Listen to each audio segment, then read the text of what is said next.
மீண்டும் ஒரு முறை எதிர்கால தமிழகத்தின் இளம் மாணவ மாணவிகளான உங்கள் எல்லாரையும் சந்திக்கிறதுல எனக்கு ரொம்பவே மகிழ்ச்சி.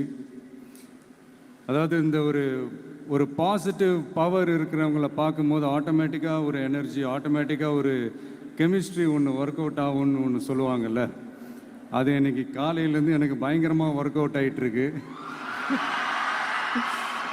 உங்கள் எல்லாரையும் முகத்தை பார்த்ததுலேருந்து.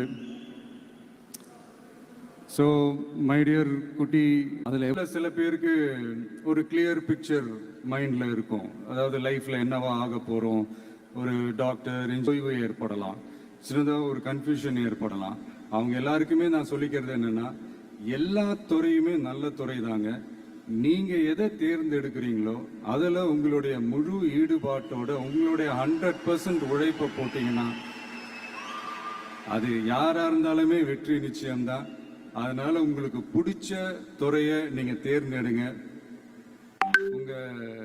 அதில் இருக்கிற ஆப்ஷன்ஸ் எல்லாம் ஃபஸ்ட்டு தெரிஞ்சுக்கோங்க. உங்கள் பேரண்ட்ஸ் கிட்ட டிஸ்கஸ் பண்ணுங்க, உங்கள் ஸ்கூல் டீச்சர்ஸ் கிட்ட டிஸ்கஸ் பண்ணுங்க.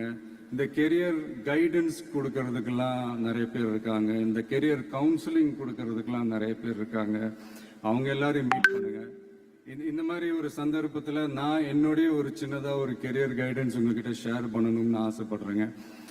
பொதுவாக நம்ம ஒரு துறையை தேர்ந்தெடுக்கும் போது அதில் எவ்வளோ டிமாண்ட் இருக்குது அப்படின்றத நம்ம பார்ப்போம் இல்லையா. ஃபார் எக்ஸாம்பிள், மருத்துவம் பொறியியல் மட்டும்தான் நல்ல ஃபீல்டுன்னு சொல்லலாம். உலகத்தரத்தில் டாக்டர்ஸ், இன்ஜினியர்ஸ், லாயர்ஸ்லாம் அதிகமாகவே இருக்காங்க. இங்கே நம்மக்கிட்ட என்ன இல்லை அப்படின்னா, இங்கே நமக்கு எது இன்னும் அதிகமாக தேவைப்படுது அப்படின்னா நல்ல தலைவர்கள்.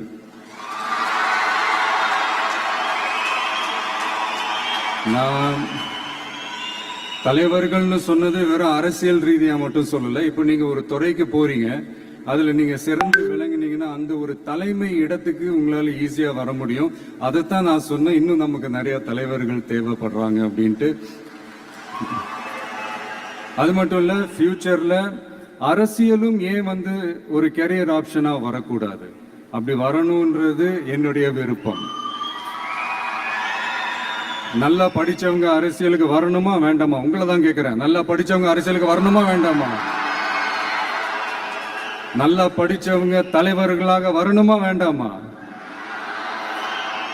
ஓகே, உங்க ஆர்வம் எனக்கு புரியுது. பட் இப்போதைக்கு படிங்க, மீதி எல்லாம் அப்புறம் பார்த்துக்கலாம்.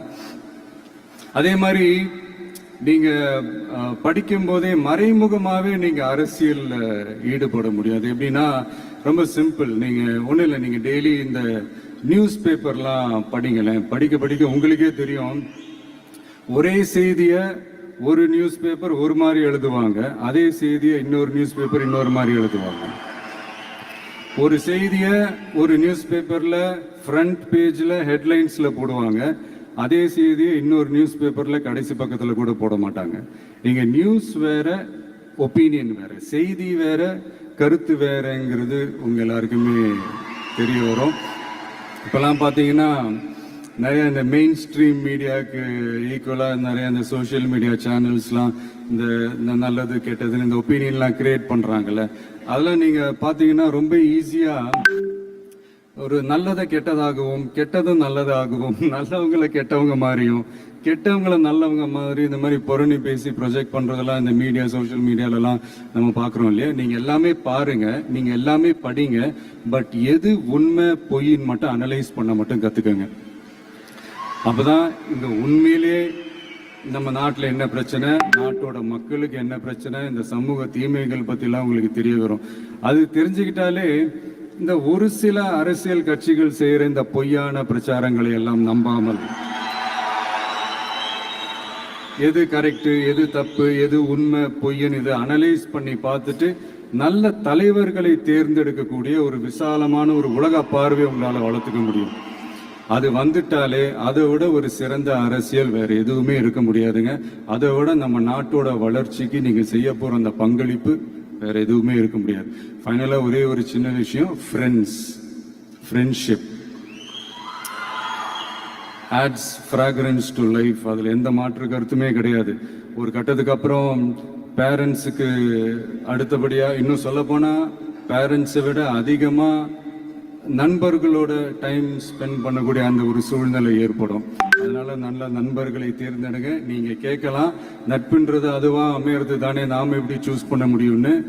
அது ஒரு விதத்துல கரெக்ட் தான். அதனால நான் கொஞ்சம் வேற மாதிரி சொல்றேன். இப்போ உங்களுடைய இந்த நட்பு வட்டாரத்துல இப்போ ஏதோ ஒரு விஷயம் தப்பா இருக்கு அப்படின்னா, இப்போ அதுல சில பேர் இந்த தவறான பழக்கங்களில் ஈடுபட்டிருந்தாங்கன்னா முடிஞ்சா அவங்கள நல்வழிப்படுத்த பாருங்க. இந்த தவறான பழக்கங்களில் மட்டும் ஈடுபடாதீங்க, ஈடுபடக்கூடாது. நான் முன்னாடியே சொன்ன மாதிரி தான், உங்களோட அடையாளத்தை எக்காரணத்தை கொண்டு இழந்துடாதீங்க. Don't lose your identity at any cost. இது நான் ஏன் இவ்வளவு வலியுறுத்தி சொல்றேன்னா, இப்போ ரீசெண்ட் டைம்ல நீங்க பாத்தீங்கன்னா நம்ம தமிழ்நாட்டில் இந்த போதை பொருட்களுடைய இந்த பயன்பாடு அதெல்லாம் முக்கியமாக யங்ஸ்டர்ஸ் மத்தியில் ரொம்பவே அதிகமாயிருச்சு. ஒரு பெற்றோர் என்ற முறையில், ஒரு அரசியல் இயக்கத்துக்கு தலைவர் என்ற முறையில் எனக்குமே ரொம்ப அச்சமாக தான் இருக்கு. சொல்லலாம், இப்போ இந்த போதை பொருட்கள்லாம் இதெல்லாம் கண்ட்ரோல் பண்றது அரசோட கடமை. இதெல்லாம் யங்ஸ்டர்ஸ் இதுல இருந்து காப்பாத்துறதெல்லாம் அரசுங்களோட கடமை. இப்ப ஆளும் அரசு அதெல்லாம் தவற விட்டுட்டாங்க அப்படின்றத பத்திலாம் நான் இங்க பேச வரல. அதுக்கான மேடையும் இது இல்லை. நான் என்ன சொல்ல வரேன்னா, சில நேரத்தில் அரசாங்கத்தை விட நம்ம லைஃபை நம்ம தான் பார்த்துக்கணும், நம்மளுடைய சேஃப்டியை நம்ம தான் பார்த்துக்கணும். ஸோ உங்களுடைய செல்ஃப் கண்ட்ரோல், உங்களுடைய செல்ஃப் டிசிப்ளின் அதை மட்டுமே வளர்த்துக்கோங்க. Say no to temporary pleasures, say no to drugs. எனக்காக இது ஒரே ஒரு வாட்டி ரிப்பீட் பண்றீங்களா? Say no to temporary pleasures, say no to drugs. இன்னும் ஒரே ஒரு வாட்டி please. Say no to temporary pleasures, say no to drugs. Thank you. இந்த உறுதிமொழியை நீங்க எல்லாரும் எடுக்கணும்ட்டு நான் ரொம்ப தாழ்மையுடன் கேட்டுக்கிறேன். மற்றபடி வேற ஒன்றும் இல்லை. இந்த தேர்வில் தேர்ச்சி பெற முடியாதவங்க, நினைச்ச மாதிரி மார்க்ஸ் எடுக்க முடியாதவங்க ஒன்றும் லைஃப்ல எதுவும் டிசப்பாயிண்ட் ஆடாதீங்க. வெற்றி தோல்வி ரெண்டுமே ஈக்குவலா பேலன்ஸ் பண்ணி போக கத்துக்கிட்டாலே போதும். தோல்வி நம்ம கிட்ட வர்றதுக்கே பயப்படும். Success is never ending, failure is never final. So இது மட்டும் புரிஞ்சுக்கோங்க. நான் 3ஆம் தேதி மீட் பண்ண போற அந்த செட் ஆஃப் ஸ்டூடெண்ட்ஸ் அண்ட் பேரண்ட்ஸுக்கும் சேர்த்து தான் இன்னைக்கு நான் பேசுறேன். ஏன்னா மறுபடியும் இந்த மாதிரி அட்வைஸ் பண்ணி அவங்கள நான் போர் அடிக்க விரும்பல. ஏன்னா ஜென்ரலாகவே தெரியும் அட்வைஸ் பண்ணவங்க எல்லாருக்கும் பிடிக்காதுன்னு. ஏன்னா நானும் அப்படிதான். அதனால ஸோ அன்னைக்கு டைரக்டா நம்ம ஸ்டூடெண்ட்ஸை கௌரவிக்கிற அந்த நிகழ்ச்சிக்கு நம்ம போயிடலாம். So thank you. மீண்டும் சந்திக்கும் வரை நன்றி, வணக்கம்.